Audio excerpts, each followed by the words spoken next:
guys. Sandman's back. Right here. The stock from a Glenfield Model 60. I started doing a little sanding on it here. And, oh, I gotta try to adjust something here. I can't see what's in my camera. Alright, that's a little better. I started sanding here, and my hands are a little oily right now, but I don't care. I think it's going to come out okay with just a little light sanding. It was 30 seconds, you know. So I think it'll come out okay with a little light sanding. I'll probably put a light colored stain on it and some tung oil. Call it good. I've done that. That's what I did on my 987 stock, and it looked pretty good when it was done. So there's the stock. We're going to get ready to put the rest of this together. Here is a nutsert that'll go here. My trigger group, which will slide right back in here. Now I'm only putting the front screw in because that goes into that nutsert thing.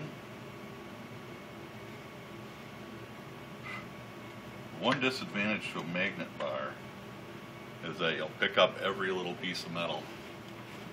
So, a little snug on that, and there we go. Now I'm going to go ahead, I'm going to set this aside. Get too much, you don't see the other side of my bench over there? There's a reason. See if I can zoom this out or something.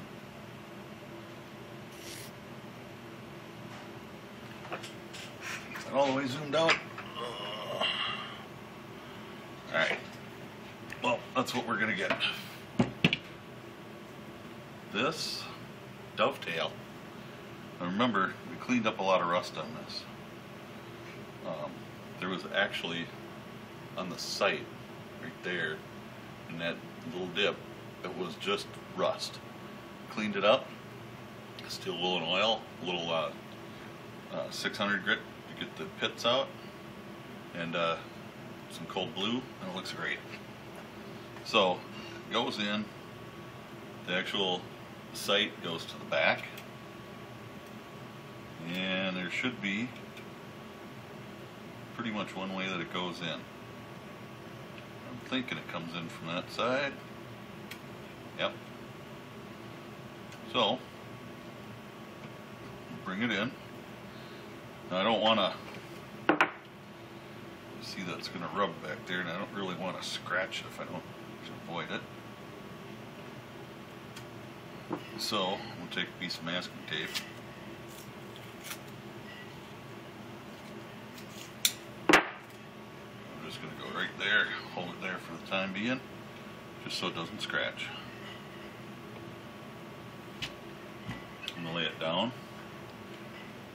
Take my rubber hammer. Hopefully this doesn't jiggle the camera too much. And I'm not hitting it hard. You don't need to beat this thing in. I'm just kind of guessing for it to be halfway, kind of midpoint. That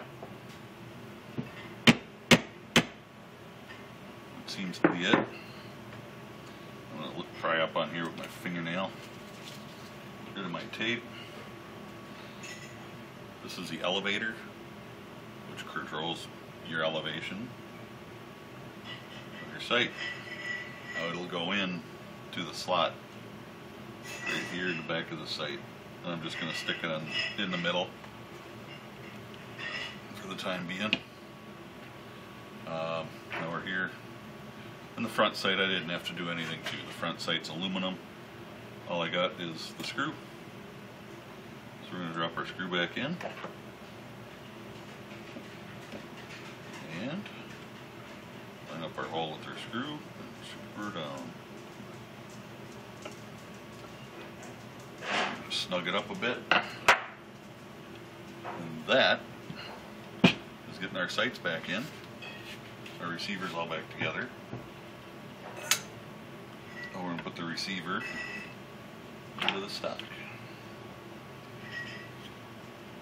And this, find a good angle here. kind of drops all in there. And then I like to flip it over and line up my holes. The long screw goes in the back of the trigger guard. Goes through there. I just want to make sure it started. I see Zelda came down for a visit. I think my wife's over in the pantry.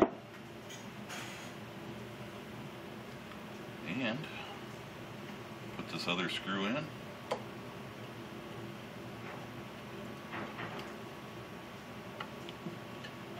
Now they're all both in. We'll tighten them both down.